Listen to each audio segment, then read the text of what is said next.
denominar así: Fundamentos bíblicos teológicos del combate espiritual.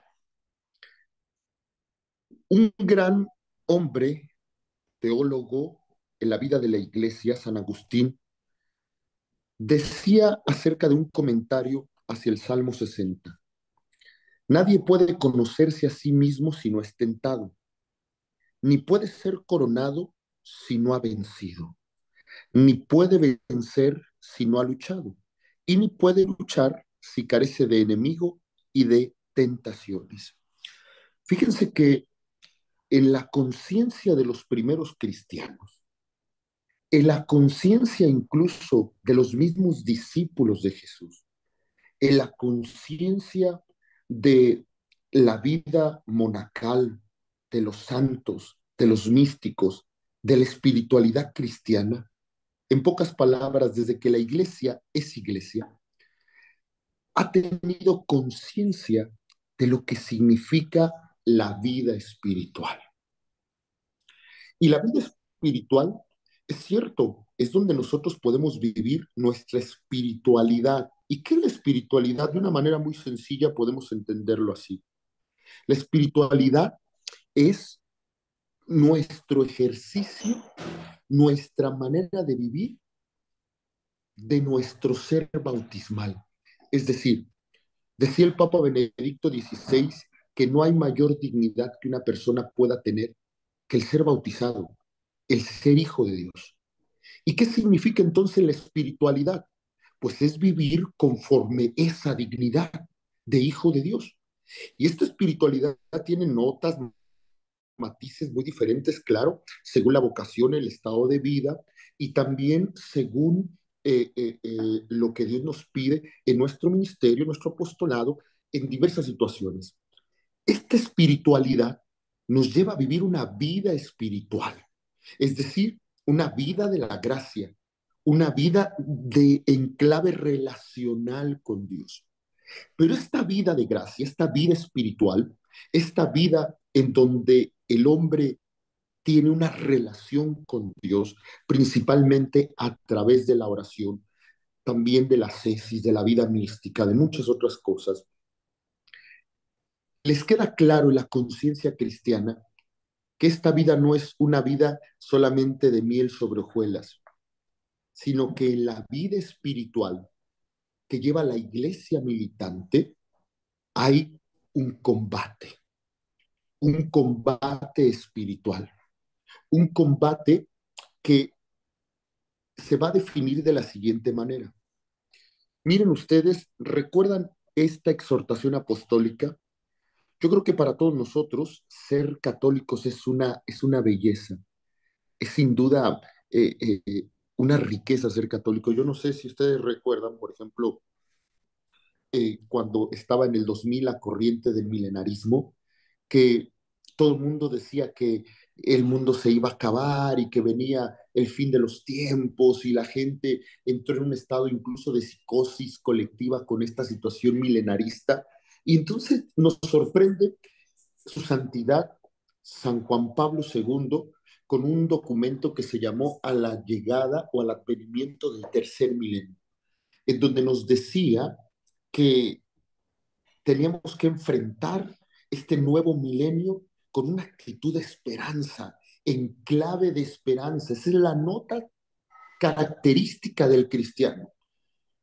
Ahora, recientemente, antes de la pandemia, pues el mundo ha estado colapsado en muchas cosas y donde todo el mundo comienza a hablar de crisis, de problemas, de dolor, de tristeza, de guerras, de situaciones complejas, el Papa Francisco nos regala una exhortación apostólica que se llama Gaudete et exultate, gócense y alégrense.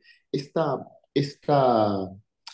exhortación apostólica llamados a la santidad es una riqueza porque el Papa nos recuerda en medio del dolor, del sufrimiento, cuál es nuestro llamado.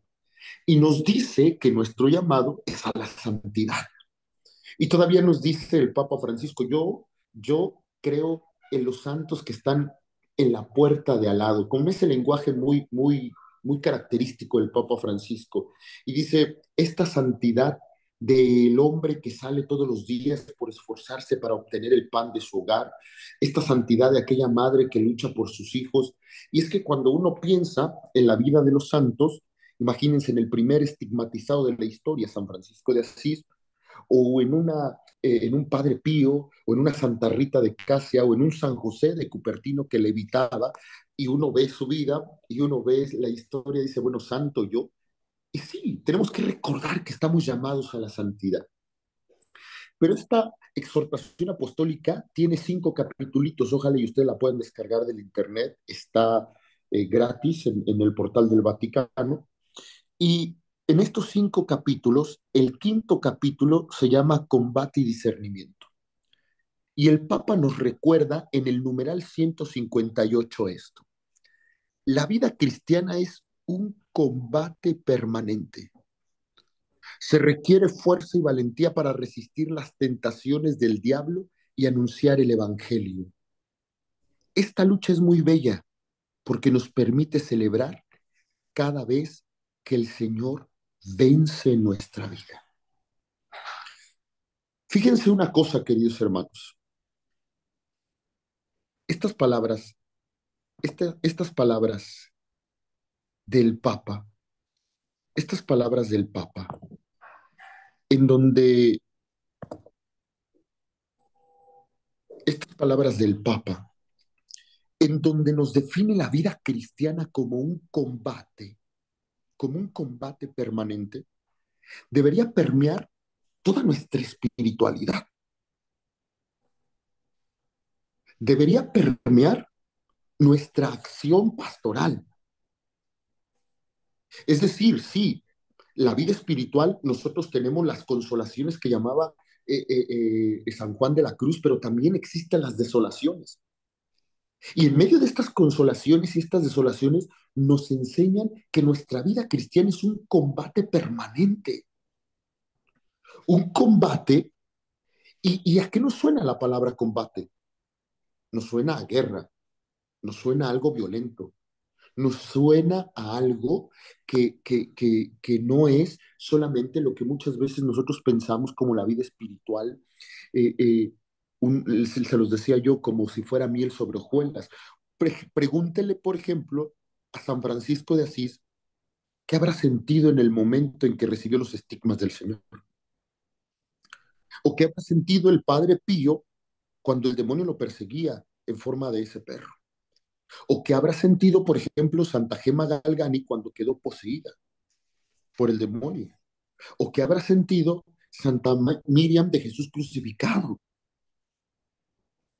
Cuando nosotros vemos la vida de los santos, cuando nosotros vemos la vida de los cristianos, tienen conciencia de este combate. La vida espiritual es sinónimo también de combate espiritual.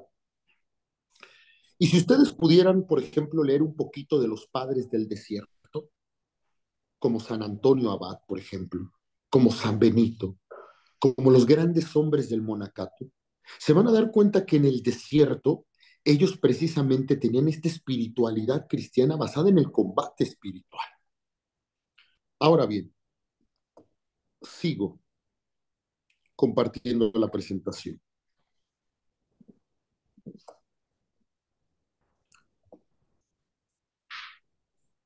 Cuando nosotros vemos el Catecismo de la Iglesia Católica en el numeral 405, ahí comienza a definirnos lo que es el combate espiritual. Lo voy a leer. Dice, aunque propio de cada uno, el pecado original no tiene ningún descendiente de Adán un carácter de falta personal, es la privación de la santidad y la justicia originales. Pero la naturaleza humana no está totalmente corrompida, está herida en sus propias fuerzas naturales, sometida a la ignorancia, al sufrimiento, al imperio de la muerte, inclinada al pecado. Esta inclinación al mal es llamada concupiscencia. El bautismo, dándonos la vida de la gracia de Cristo, borra el pecado original y devuelve el hombre a Dios. Pero las consecuencias para la naturaleza debilitada e inclinada al mal persisten en el hombre y lo llaman al combate espiritual. Aquí el Catecismo de la Iglesia Católica está hablando sobre el pecado original, las consecuencias. Después vamos a retornar a explicar este numeral, pero nos dice que esta naturaleza que queda herida por el pecado original, esta naturaleza que queda lastimada, inclinada al mal, hace imposible que el hombre en su vida lo llame a este combate espiritual. Y tenemos que entender que este combate, dice el Papa Francisco, es un combate permanente. Es decir, ¿qué significa que sea permanente? No tiene tregua, no tiene descanso. Cuando nosotros hablamos de la iglesia en sus niveles, nosotros sabemos que está la iglesia triunfante, que son los santos, la iglesia purgante, que son las ánimas benditas del purgatorio, y nosotros somos la iglesia militante. Y la iglesia militante porque tenemos dos sentidos. Primero, porque somos los que vamos caminando hacia ese encuentro definitivo de la patria celestial. Somos peregrinos en esta tierra. Nuestra patria definitiva no es esta tierra, pero también somos esta iglesia militante porque somos la milicia, los que están precisamente prestos a este combate. Desde la escritura ya hay una conciencia clara en Pablo, por ejemplo, en sus recomendaciones de lo que significa este combate espiritual. No sé si alguien podría por ahí buscar Primera de Timoteo capítulo 6 versículo 12 y si alguien por ahí pudiera buscar Efesios capítulo 6 versículo 12. A ver, Primera de Timoteo 6 12 y Efesios 6 12. Y alguien que lo tenga puede abrir su micrófono y compartirnos. Yo tengo Timoteo, Adelante, por favor. ¿Quién sí. es? Adriana Monzón, Adelante, es hermana Adriana. 6:12. Sí, Primera de Timoteo 6 A 12. ver, permítame. Ay, ay, ay. Espéreme, voy a cambiarme de lentes porque espéreme tantito. Espérame un segundito ya. A ver, mire, Primera de Timoteo 6:12. Ahí va. Y dice,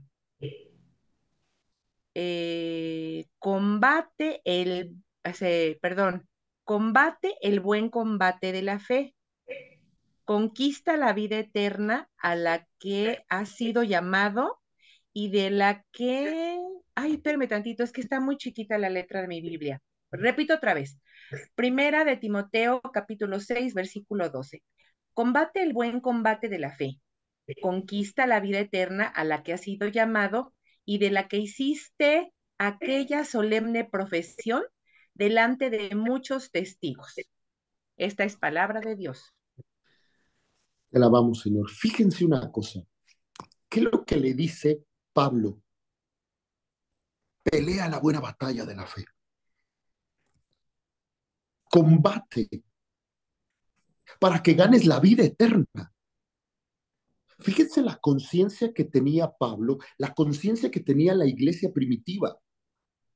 Tenía una conciencia de una espiritualidad de combate, de que la vida eterna no se alcanza sin una lucha, sin un esfuerzo, sin un combate. Pablo en la carta a los Efesios va a ser más específico y nos va a decir contra quién es este combate. Si alguien tiene por ahí Efesios, Sí, sí la tengo. ¿quién es? Elizabeth Burgos. Adelante, Elizabeth. Porque nuestra lucha no es contra gente de carne y hueso, sino contra los principados y potestades, contra las dominaciones de este mundo tenebroso, contra los espíritus de mal que moran en los espacios celestes. Por esto, reciban la armadura de Dios para que puedan resistir en el día malo y ser perfectos en todo. Fíjense una cosa. Pablo menciona que este combate es espiritual. Pablo le da la conciencia a los efesios que, que este combate es un combate espiritual contra quién? no contra la carne, no contra la sangre, sino contra las fuerzas, contra los espíritus malignos, dice Pablo, que habitan en los aires. Si ustedes van viendo, ya hay una conciencia en la vida cristiana de que hay un esfuerzo, de que hay una lucha, de que hay finalmente todo un ejercicio ascético para poder alcanzar la vida eterna. Voy a continuar un momentito más y miren ustedes.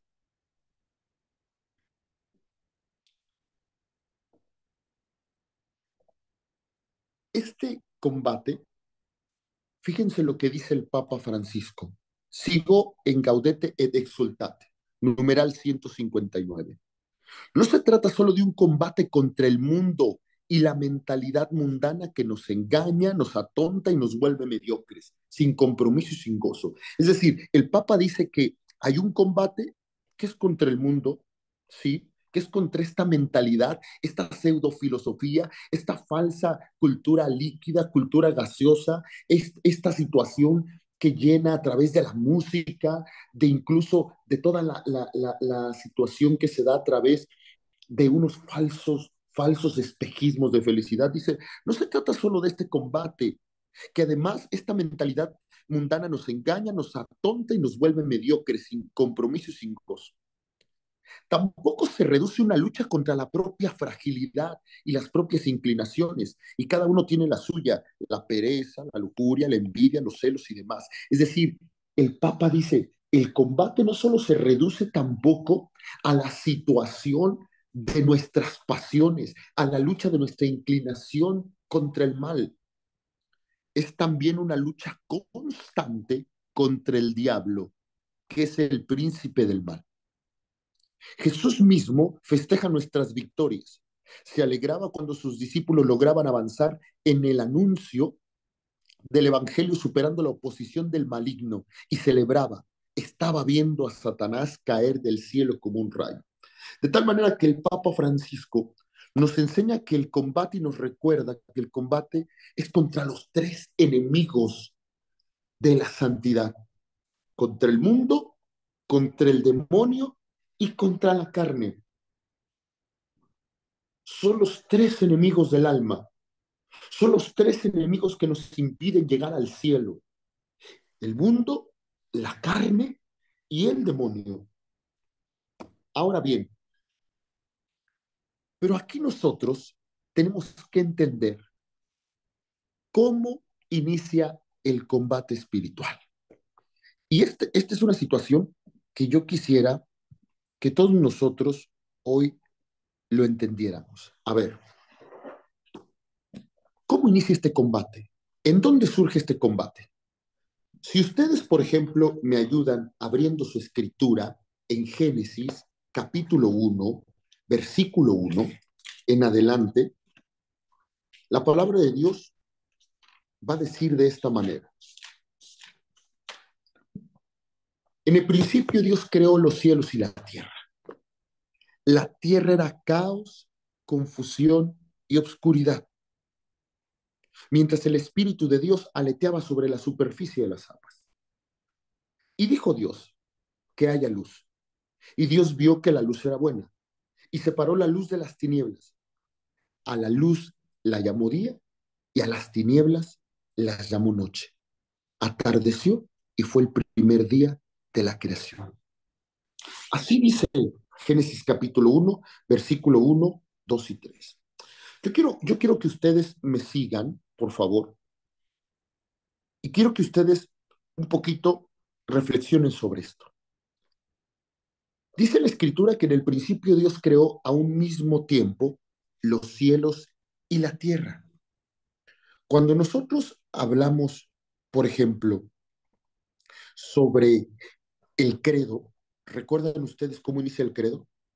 Creo en un solo Dios, Padre Todopoderoso, Creador del cielo y de la tierra, y luego dice de todo lo visible y lo invisible. Es decir, lo que la palabra de Dios está diciendo es que Dios, de la nada, por el poder de su palabra, en un solo instante, De él brota la creación de los cielos y de la tierra. ¿A qué se refiere cielos? Cielos no se refiere en este momento al sol, a la luna, a las estrellas, a los planetas. Se refiere a un mundo espiritual. Y en este mismo momento, este mismo Dios creador que crea los cielos, también crea la tierra. ¿Y a qué se refiere a la tierra? A todo lo que nosotros podemos tocar, a todo lo que nosotros podemos oler, a todo lo que es sensible, a todo lo que es materia. ¿Y en los cielos quiénes están? Los ángeles. Vamos a tener una clase específica de esto en este curso de combate espiritual, pero cuando nosotros le preguntamos al catecismo de la iglesia, ¿quiénes son los ángeles? Dice el catecismo de la iglesia, si me preguntas por su naturaleza, te diré que es un espíritu. Si me preguntas por su misión, te diré que es un ángel.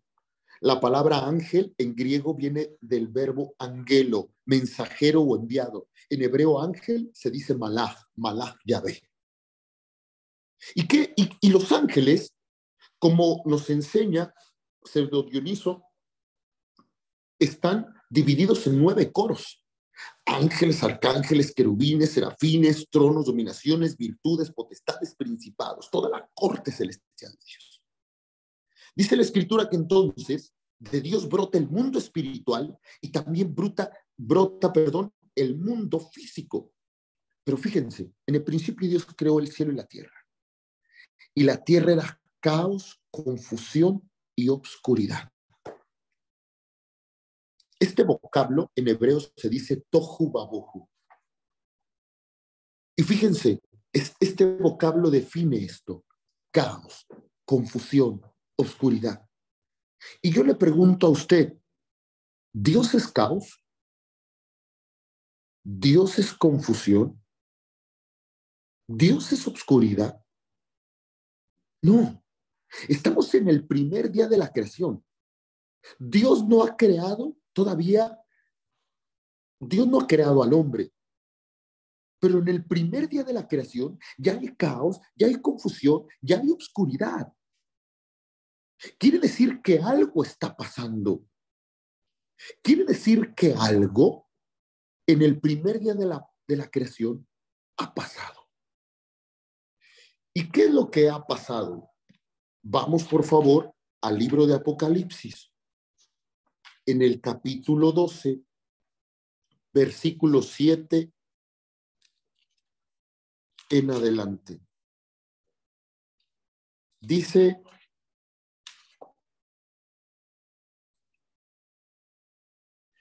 entonces se entabló una batalla en el cielo.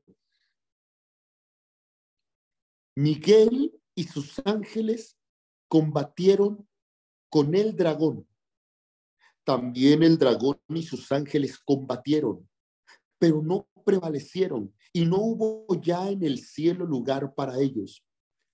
Y fue arrojado el gran dragón, la serpiente antigua, el llamado Diablo y Satanás, el seductor del mundo entero. Fue arrojado a la tierra, y sus ángeles fueron arrojados con él. Oí entonces una voz fuerte que decía en el cielo: ahora ya ha llegado la salvación, el poder, el reinado de nuestro Dios y la potestad de su Cristo. Porque ha sido arrojado el acusador de nuestros hermanos, el que los acusaba día y noche delante de nuestro Dios. Ellos le vencieron gracias a la sangre del Cordero y la palabra de testimonio que dieron, porque despreciaron su vida ante la muerte. Por eso regocíjense cielos y los que en ellos habitan. Ay de la tierra y del mar, porque el diablo ha bajado a ustedes con gran furor, sabiendo que le queda poco tiempo. Dice la Escritura que en el cielo se entabló, ¿qué? Una batalla. ¿Una batalla? ¿En dónde? ¿Entre quién? Dice la Escritura que combatieron Miguel y sus ángeles contra el dragón y sus ángeles. Ahí inicia el combate espiritual. Ahí inicia el combate que hoy nosotros llamamos así, combate espiritual. ¿Y por qué inicia? Quiero ponerles un video y después voy a dar una explicación de esto basado en el catecismo de la Iglesia Católica. Pero quiero que ustedes, por favor, escuchen este video.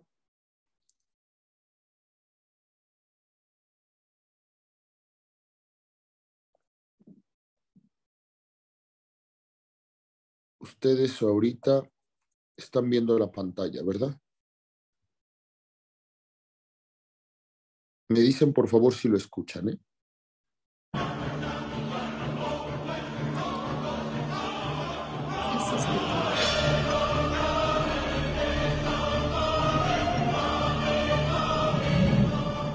Nos lo dice el Apocalipsis. Se trabó una batalla en el cielo. Miguel y sus ángeles peleaban con el dragón. El dragón luchó junto con sus ángeles, pero no prevaleció. Esta batalla fue espiritual, afirma una mística española del siglo XVII, Sor María Jesús de Ágreda, que recibió revelaciones sobre la caída de los ángeles. Lucharon con inteligencias y voluntades. ¿La causa del conflicto? Dios les había anunciado que la segunda persona de la Trinidad se haría hombre y deberían adorarle. Y además, que tomaría carne de una mujer que sería su reina y aventajaría en gloria a todas las criaturas humanas y angélicas. Los ángeles buenos obedecieron y alabaron al Altísimo, pero Lucifer aspiró a ser cabeza de todo el linaje humano y de todos los ángeles. Se rebeló pues contra Dios queriendo asemejarse a él y arrastró consigo a muchos en su pecado de soberbia. Dios prestó a Miguel y los suyos la fuerza para vencer al dragón que fue precipitado en los infiernos. El castigo de los demonios que habían sido creados buenos sería eterno y su sufrimiento tendría dos formas. La privación de la visión de Dios, que se transformaría en odio, y la pena de sentido, distinta para cada demonio según sus pecados. En la Biblia se le da diversos nombres: Diablo, Satán, Belcebú, Serpiente, Dragón y Belial, entre otros. También se le define como acusador, maligno, enemigo, tentador, padre de la mentira, asesino desde el principio y príncipe de este mundo. Para un cristiano, Satanás, Lucifer, demonio, diablo, es el mismo ser, espíritu angélico que se revela contra Dios. Y dice, no ser bien. Es el no. Contra sí que Jesucristo, según la carta de San Pablo a los Corintios, ¿no? Claro, es el no a la verdad, que es Dios, pronto es la mentira, el padre de la mentira, como llama Jesucristo, y también es el no al amor, que es Dios, pronto es el odio, el rencor. Otros nombres como Lucifer, Luzbel o Mefistófeles no aparecen en la Sagrada Escritura. Este último está asociado al mito de Fausto, de Goethe. En nuestros días, un conocido autor español ha revivido el mito del literato alemán con un enfoque muy original. En su libro, el diablo aparece como un gran benefactor de la humanidad. Un médico es tentado por la idea de solucionar el mayor problema que tiene actualmente el mundo desde el punto de vista de las enfermedades, el cáncer. A cambio le pide su alma, lógicamente. Lo que realmente intenta no es acabar con el cáncer por acabar con un sufrimiento de la humanidad. Eso a él le tiene sin cuidado. Él quiere acabar con el cáncer para que ese cáncer no haga que la gente tenga tiempo de volver a Dios. Quiere muerte rápida y aquí se acabó tu muerte con todos tus pecados al infierno. Adán y Eva fueron las primeras víctimas del odio y la envidia de Satán, mentiroso y revestido entonces de serpiente. Quería arrebatarles el gozo del paraíso que él había perdido y a Dios la adoración de sus criaturas. ¿Por qué tentó primero a Eva? La explicación de Ágreda es que el diablo dudaba de si Adán sería el Verbo encarnado y estaba más seguro de que la mujer no era Cristo. Sea como fuere, nuestros primeros padres pecaron. Pero para desesperación de Satán, no fueron castigados eternamente como él, pues su pecado fue por debilidad, no por malicia. Y se les prometió un Redentor y una nueva Eva, María, que aplastaría la cabeza del reptil infernal. Desde entonces la lucha entre los hijos de Eva y las huestes diabólicas no ha cesado un instante. El diablo, con sus diversos nombres, aparece numerosas veces en los Evangelios, 11 veces en San Mateo, 13 en San Marcos. Lucas le cita 23 veces y San Juan 6. También le citan, tal vez sin darse cuenta, millones de cristianos en el Padre Nuestro.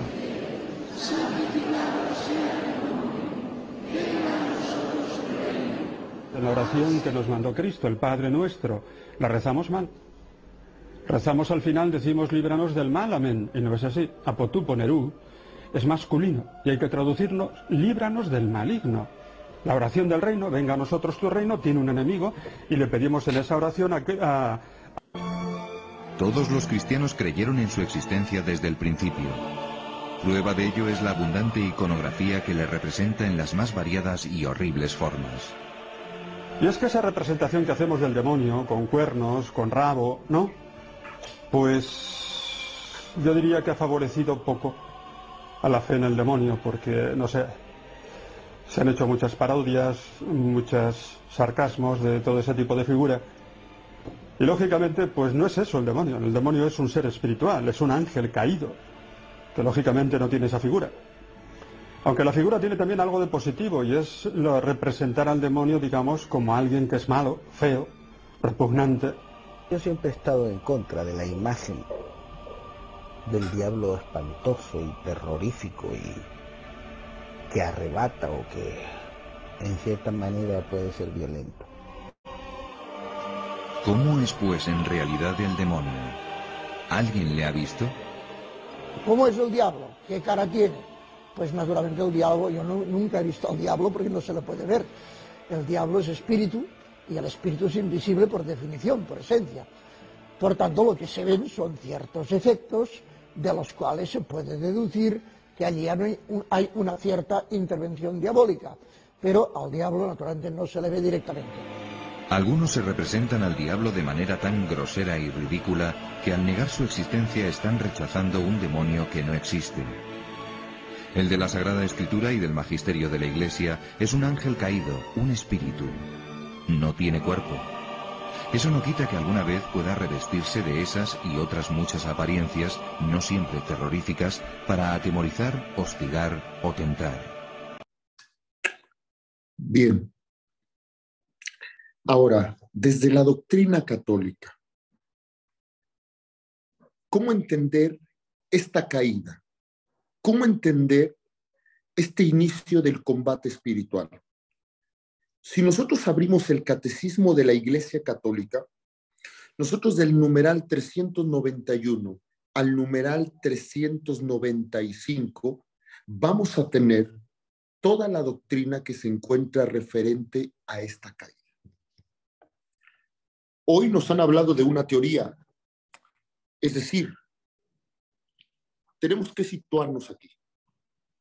Cuando Dios crea a los ángeles, que son espíritu puro, los crea también a su semejanza, es decir, con la capacidad de una elección libre. ¿Y ustedes creen que los ángeles podían ver a Dios cara a cara en el principio? No. Dice Santo Tomás que no, porque quien ve a Dios cara a cara no puede pecar. Los ángeles, antes de ver a Dios cara a cara, tenían que pasar una prueba de la libertad. ¿Cuál es esa prueba? No lo sabemos. Como nos dice el video, esta es una hipótesis de lo que dice Sor María de Jesús de Ágreda en Ciudad Mística de Dios. Pero en realidad, en la doctrina no se encuentra cuál es la prueba de la fe. Sin embargo, nosotros sabemos que cuando a estos ángeles se les presenta la prueba, ellos en su libre elección decidieron. Y entonces, miren lo que dice en el numeral 391. Detrás de la elección desobediente de nuestros primeros padres se halla una voz seductora opuesta a Dios, que por envidia lo hace caer en la muerte. La escritura y la tradición de la iglesia ven en este a ser un ángel caído. Lo llaman Satán o diablo. La iglesia enseña que primero fue un ángel bueno creado por Dios. El diablo y los otros demonios fueron creados por Dios con una naturaleza buena, pero ellos se hicieron a sí mismos malos. Primera situación doctrinal. Dios crea a los ángeles y Dios los crea buenos. Y es una decisión de su libertad apartarse de Dios. Segundo, la Escritura habla de un pecado de estos ángeles. Esta caída consiste en la elección libre de estos espíritus creados que rechazaron radical e irrevocablemente a Dios y su reino. Encontramos un reflejo de esta rebelión en las palabras del tentador a nuestros primeros padres: seréis como dioses. El diablo es pecador desde el principio, padre de la mentira.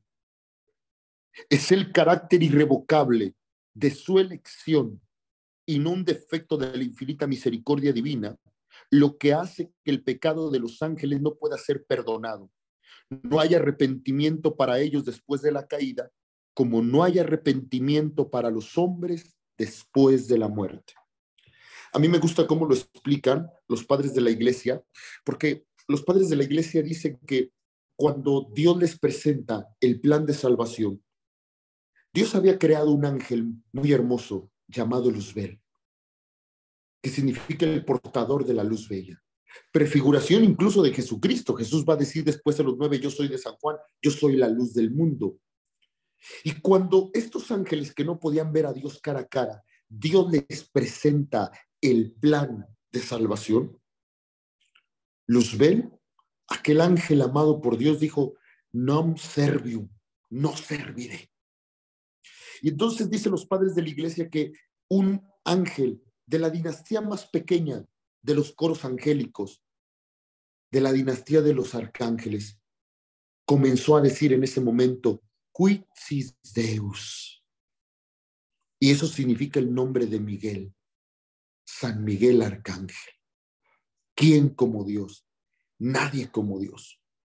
Y la iglesia tiene y venera esta tradición. Por eso es que el Papa León XIII, un día recibiendo él toda una visión de cómo la iglesia estaba siendo atacada por la masonería y por los espíritus malignos, él realiza un exorcismo llamado el exorcismo de León XIII, y dentro del exorcismo de León XIII viene esta consagración a San Miguel, y un extracto es una oración que nosotros conocemos: oh San Miguel Arcángel, defiéndenos en la batalla, sé nuestro amparo contra las perversidades y acechanzas de Satanás.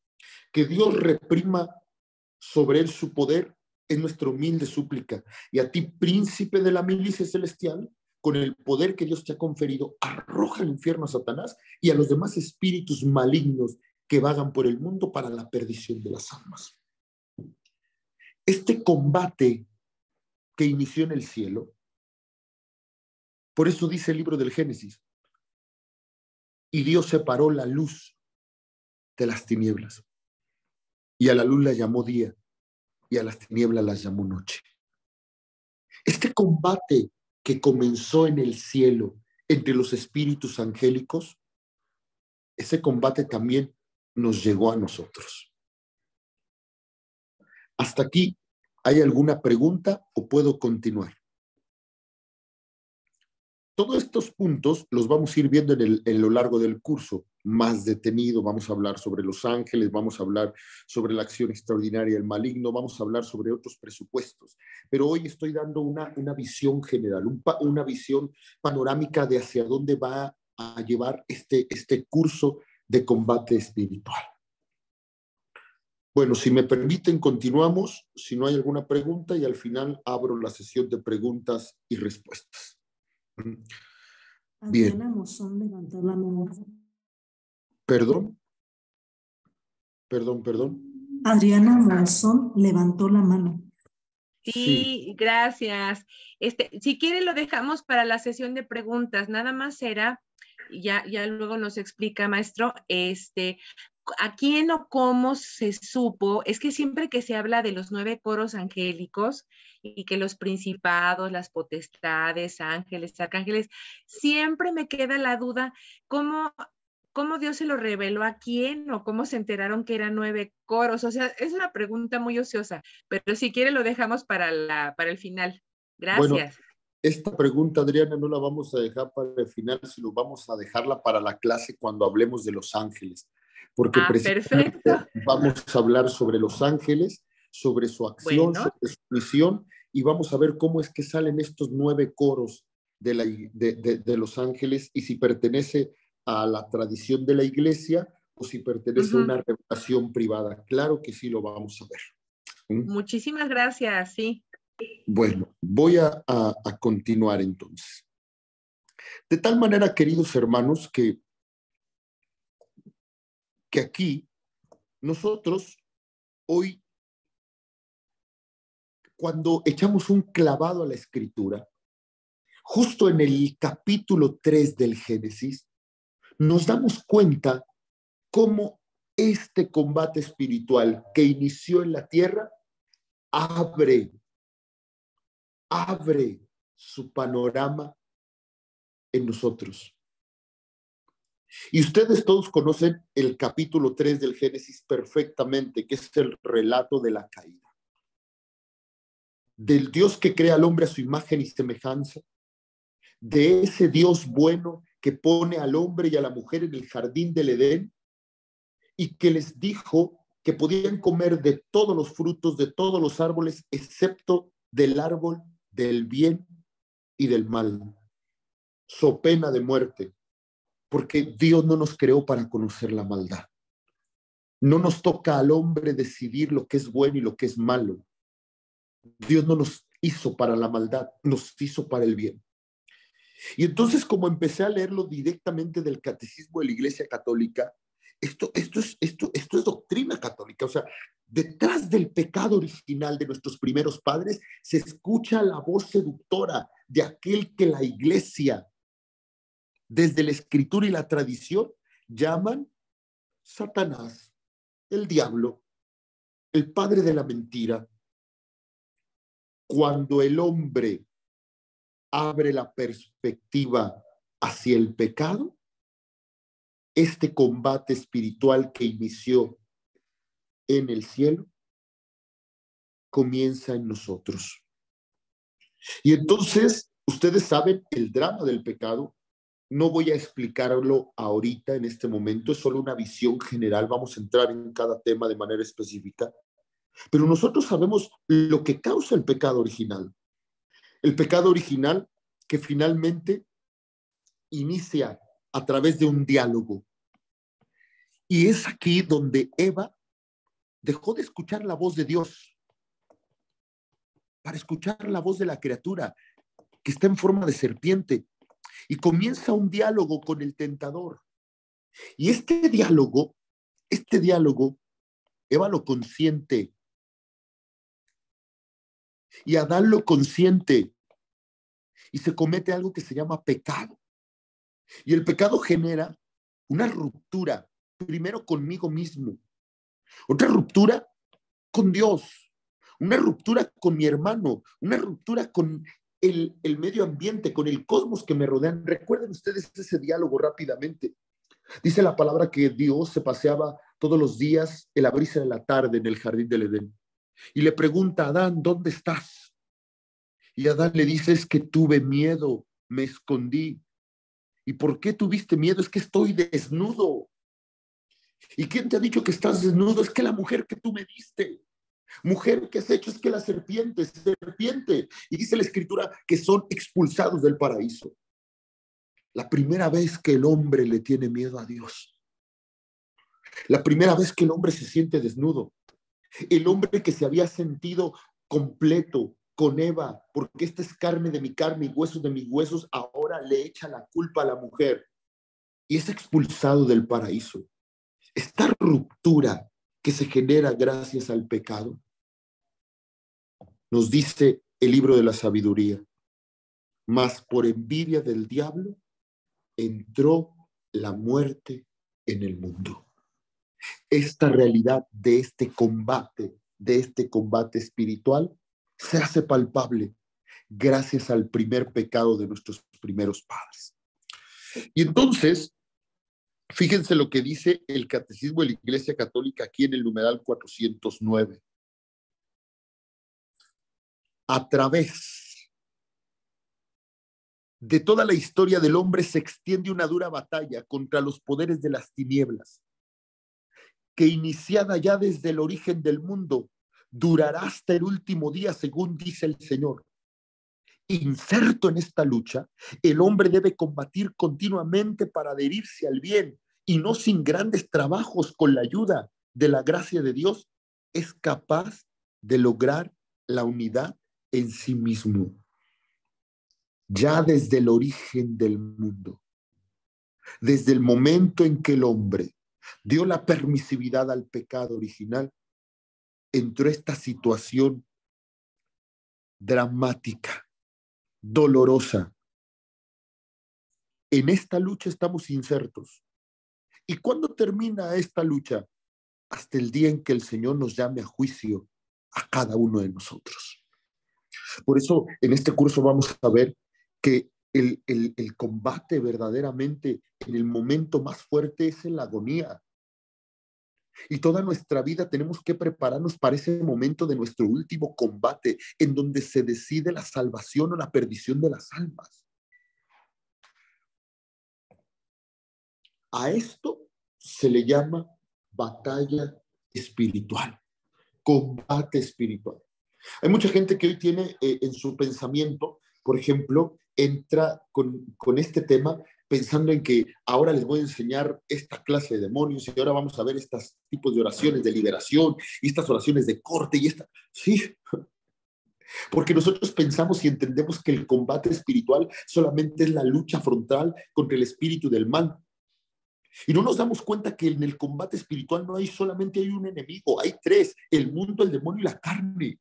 Y que este combate espiritual es un combate que dura permanentemente y que va a ser un combate en cada uno de nosotros que lo vamos a vivir de manera distinta, porque cada uno de nosotros tenemos cierta inclinación, cierta tendencia a cierto pecado. Cada uno de nosotros, con nuestras heridas, con nuestras realidades, con nuestra cultura, con lo que Dios nos ha permitido vivir, estamos todos los días luchando. Y dice el catecismo, ¿es en nosotros posible lograr la unidad? Sí, pero con grandes trabajos y siempre con la ayuda de la gracia de Dios. Ahora entonces, nosotros tenemos que entender que esta situación dramática no termina ahí. Tras la caída del hombre, dice el catecismo de la Iglesia, el hombre no fue abandonado por Dios. Al contrario, Dios lo llama y le anuncia de modo misterioso la victoria sobre el mal. Y el levantamiento de su caída está en este pasaje del Génesis, cual conocemos como protos. Protos significa primero, evangelio, la primera buena noticia. ¿Y cuál es la primera buena noticia? La primera noticia viene inserto a manera de combate, ¿no es cierto? Pondré enemistad entre ti y la mujer, entre su descendencia y la tuya. Ella te aplastará la cabeza mientras tú te abalanzarás sobre su calcañal. Enemistad pondré. Enemistad. En donde Dios promete este Mesías, en el primer anuncio, en el protoevangelio, Dios no deja al hombre solo después de la caída. Desde el principio, Dios le da a conocer esta esperanza de su salvación, pero en esta clave de lucha, en esta clave de combate espiritual. De tal manera que nosotros estamos en un grave peligro si nosotros no añadimos que nuestra vida espiritual es un combate, y es un combate permanente. Y a veces se nos olvida que el infierno es real. Se nos olvida que nuestra alma se puede perder. Se nos olvida que nos podemos condenar. Se nos olvida lo que significa el pecado mortal. Se nos olvida lo que significa la tentación. Hemos perdido la capacidad de entender los novísimos. Ya no hablamos sobre el cielo, el infierno, el purgatorio, el juicio, la gloria, la muerte. Ya no hablamos sobre la realidad del infierno, del pecado. Ya no hablamos sobre el combate espiritual. De hecho, muchas veces entendemos y hoy estamos, fíjense una cosa, queridos hermanos. Hoy, en muchas de las predicaciones de la iglesia, tenemos un grave problema. La relación con Dios hay que entenderla en dos sentidos, en dos movimientos. Primero, entender esta relación, esta clave de relación con Dios, con un Dios cercano. No es el Dios solamente que está en el cielo, es el Dios que me acompaña. Es el Dios que se hace compañero del camino. Lo vemos en el libro, por ejemplo, de Tobías, ¿no? Su ángel Rafael acompaña a Tobías en cada momento. Lo vemos en el discipulado de Maús. Dios acompaña. Lo vemos en el momento de la parábola del buen samaritano. Es un Dios cercano, es un Dios que se vuelve compañero del camino. Yo soy el camino, yo soy la verdad, yo soy la vida. Pero este Dios tan cercano, no se nos debe olvidar que no por ser tan cercano, no es un Dios trascendente. ¿A qué me refiero? Muchas veces decimos, sí, es que Dios es mi amiguito, es Diosito, es mi papacito. Yo aquí lo siento cercano, espérame. Es Dios, es tu amigo, es tu padre, pero sobre todo es Dios. Es padre, tú eres su hijo, pero Él es Dios y tú eres su criatura. Y ese Dios es el Dios de poder que en su mano el mundo encierra. Y ese Dios es un Dios que es justicia antes, que es misericordia, sí, pero que también es justicia. Es un Dios que exige fidelidad. Es un Dios que no ama al pecado, que ama al pecador, que no es lo mismo. Y entonces eso nos permite muchas veces caer en un lenguaje que va relativizando nuestra conciencia y perdemos la dimensión del combate. A veces se nos hace tan fácil ir a pecar. No, vamos, total, mañana me confieso, tal vez Dios me perdona, siempre me perdona, no hay problema, tú tranquilo. Y es verdad, Dios siempre perdona porque Él es perdón, pero no te confundas. Decía el cardenal Suárez Inda, una misericordia mal entendida es la manga más ancha para poder llegar al infierno. No es tan sencillo pecar. Nosotros tenemos que tener conciencia del combate. Porque si nosotros no estamos vigilantes en nuestra vida espiritual, si nosotros no estamos con esta conciencia de que nuestra vida espiritual es un combate permanente y que son los enemigos de la santidad, entonces, ¿saben una cosa? Relativizamos el evangelio, relativizamos el anuncio de la salvación, relativizamos lo que hay en la Escritura, por Dios. Hoy hay sacerdotes que no creen en el infierno. Hoy hay sacerdotes que no creen en el demonio. Hay gente que dice, esto me da miedo. Pues con todo respeto, pero esto está en el catecismo de la Iglesia Católica, pues. Esto es parte de la enseñanza católica, en la cual nosotros tenemos que reflexionar. Voy a continuar un momento más. Perdón, no es que grite alguien, un día me acusó de que es que usted grita mucho. Es mi personalidad, disculpen ustedes un momento, pero bueno, ahí hacemos lo que se puede. Fíjense una cosa. ¿Cuál es el contexto bíblico de este combate? Este combate en la Escritura está bien delimitado. Primero porque uno de los signos mesiánicos más importantes del anuncio del Evangelio, de la instauración del reino, es la expulsión de demonios. Jesús, como fruto de la predicación, si por el dedo de Dios expulso demonios, es que el reino de los cielos ha llegado donde ustedes. Jesús realiza exorcismos, Jesús tiene la lucha contra el mal. Es más, una vez que Jesús es bautizado en el Jordán, dice la Escritura que el Espíritu Santo condujo a Jesús al desierto para ser tentado por el diablo. Jesús tuvo la experiencia de este combate. Además, fíjense, desde el primer querigma cristiano, desde el primer anuncio, la renuncia a Satanás es consecuencia sine qua non de la aceptación del mensaje de la salvación. Ustedes recuerdan este pasaje de Hechos de los Apóstoles, capítulo 19, versículos del 1 al 20. Es precioso porque es cuando Pablo, en la comunidad cristiana, está predicando. ¿Y qué predica? Pues al resucitado, al que murió y venció a la muerte.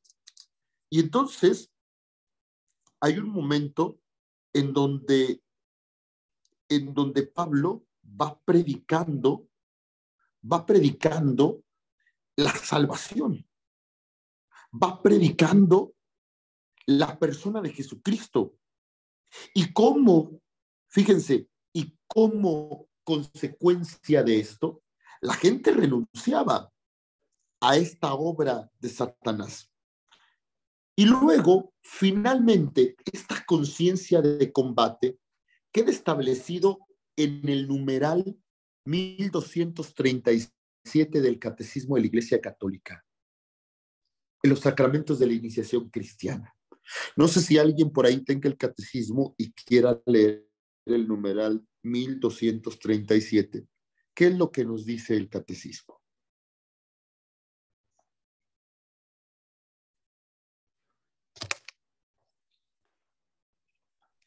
Yo lo tengo. Adelante. Dice, puesto que el bautismo significa la liberación del pecado y de su instigador el diablo, se pronuncian uno o varios exorcismos sobre el candidato.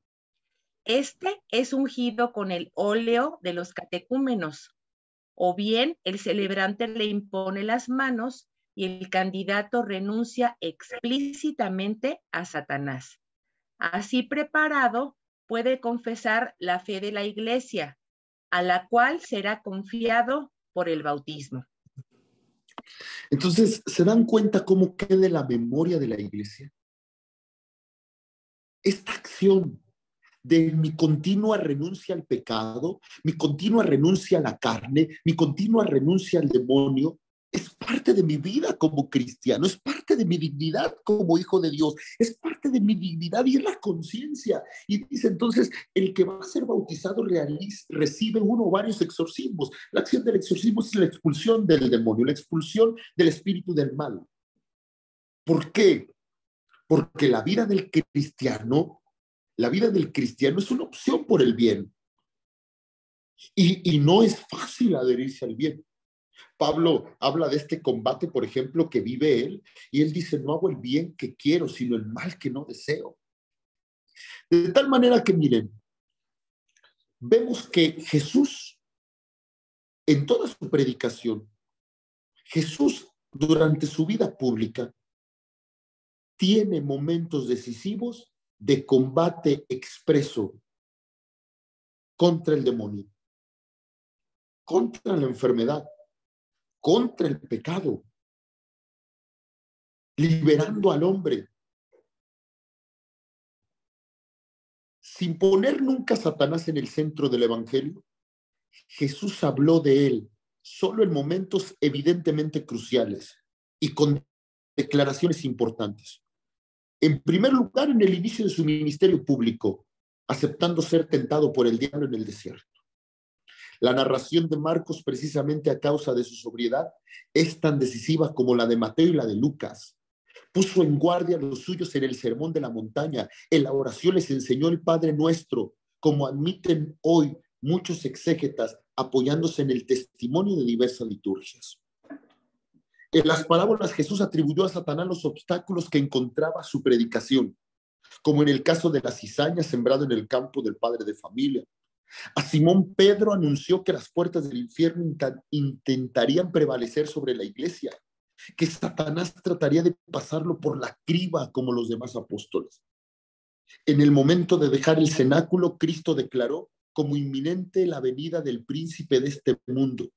En el Getsemaní, cuando fue arrestado por los soldados, afirmó que había llegado la hora del poder de las tinieblas. Sin embargo, él sabía y lo había declarado en el cenáculo que el príncipe de este mundo ya ha sido juzgado. Y este combate se vive también en la vida del servidor. Dice el Catecismo de la Iglesia Católica en el numeral 2729, solamente en un pequeño fragmento. El combate se decide cuando se elige a quién se desea servir. Todo servidor es probado. Todo servidor debe de tener conciencia clara de este combate espiritual. Si te has decidido servir al Señor, prepárate para ser probado. Finalmente, nosotros que buscamos la santidad, el Catecismo de la Iglesia Católica en el numeral 2015 lo dice: el camino de la perfección pasa por la cruz. Ojo, no hay santidad sin renuncia y sin combate espiritual. El progreso espiritual implica la ascesis y la mortificación, que conducen gradualmente a vivir en la paz y el gozo